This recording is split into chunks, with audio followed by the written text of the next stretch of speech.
Hello friends, నమస్తే అండి. Welcome back to మళ్ళీ గార్డెనింగ్ వ్లాగ్స్. ఫ్రెండ్స్ అందరూ ఎలా ఉన్నారు? బాగున్నారు కదండి.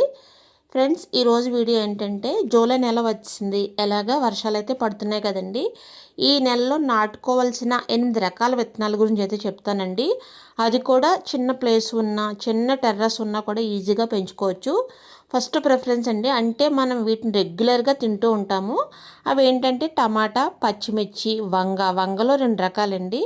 తెల్ల వంగ, నల్ల వంగ, బెండ, ఆనప, బేర, దోస, బోర్బటీస్ అంటే బీన్స్ ఉంటాయి కదా, అవండి. వీటిని అయితే మనం అందరూ కూడా ఈజీగా పెంచుకోవచ్చు. ఫస్ట్ మట్టి మిశ్రమం అయితే నేను చెప్తానండి. మట్టి మిశ్రమం అయితే బెస్ట్ జర్మినేషన్కి అయితే ఒక వంతు కోకోపీటు, ఒక వంతు కౌ మాన్యూర్ లేదా వర్మి కంపోస్ట్ తీసుకోండి. కౌ మాన్యూర్ లేదా వర్మి కంపోస్ట్ ఏదైనా తీసుకోవచ్చండి. ఇలా తీసుకున్న తర్వాత ఇక్కడ చూపిస్తున్నట్టయితే ఇలా ట్రేల్లో అయితే నింపుకోండి. ఇలా ట్రేలో నింపుకున్న తర్వాత సీడ్స్ అయితే ముందైతే నానబెట్టుకోండి. ఒక 12 అవర్స్ అయితే నానబెట్టుకోండి, లేదా డైరెక్ట్గా అయినా పెట్టేయచ్చు. నేను ఇక్కడైతే కాకర, బేర అయితే పెడుతున్నానండి. మీకు గుర్తుండడానికి అయితే వీటి వెనకాలైతే స్టిక్కర్లు ఏదైనా వేసుకోండి, లేదైనా రాసుకోండి. నాకైతే ఐడియా ఉంటుంది కాబట్టి అయితే ఇలా వేసేస్తున్నాను. నేను ఇంకో బ్యాగ్లో అయితే మొత్తం అయితే బేర విత్తనాలు పెడుతున్నానండి. ఎలాగ నా సాయిల్ అయితే ఫెర్టైల్గా ఉంటుంది. నేను ఏదో ఒకటి అలా మెన్యూర్లో ఫెర్టిలైజర్స్ ఇస్తూ ఉంటాను కాబట్టి సాయిల్ అయితే గుల్లగా ఉంటుంది. ఇలా పెట్టుకున్న తర్వాత వీటిని అయితే షేడ్ ఏరియాలో పెట్టుకోండి. మనకి జర్మినేషన్ వచ్చే వరకు కూడా ఎండతో పని లేదండి. ఒక 4-5 డేస్ అయితే షేడ్ ఏరియాలో వర్షం తగలని చోట అయితే పెట్టుకోండి. పాదు విషయానికి వస్తే బేర, దోస, ఆనప వీటైతే ఇలా ఒక గ్లాసెస్లో అయితే పెట్టుకోండి. ఇలా పెట్టుకున్న తర్వాత వీటిని మనం పెద్ద వాటిలో షిఫ్ట్ చేసినప్పుడైతే మనకి చాలా ఈజీగా ఉంటుందండి. జర్మినేషన్ కూడా చాలా బాగుంటుంది. అలా కాకుండా మనం పెద్ద ఉంటాయి కదండి, గ్రో బ్యాగ్స్ కానీ బ్లాక్ టబ్స్ కానీ ఉంటే వాటిలో అయితే డైరెక్ట్గా అయినా మనం పెట్టుకోవచ్చు. కాకపోతే వర్షం అయితే పడుతున్నప్పుడు జాగ్రత్తగా అయితే చూసుకోవాలి. ఇప్పుడైతే వాటర్ అయితే వేస్తున్నానండి. ఫస్ట్ టైం అయితే వాటర్ వేసినప్పుడు అయితే కాస్త అయితే ఎక్కువ వేసుకోండి.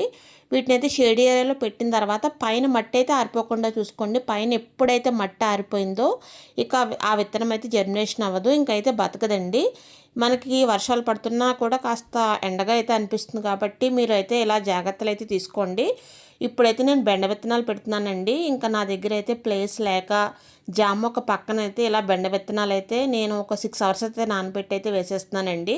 నేను ఇలా పెట్టిన తర్వాత వీటిని బాగా కవర్ చేసి నేను పైన అయితే బరకం అయితే కప్పుతానండి.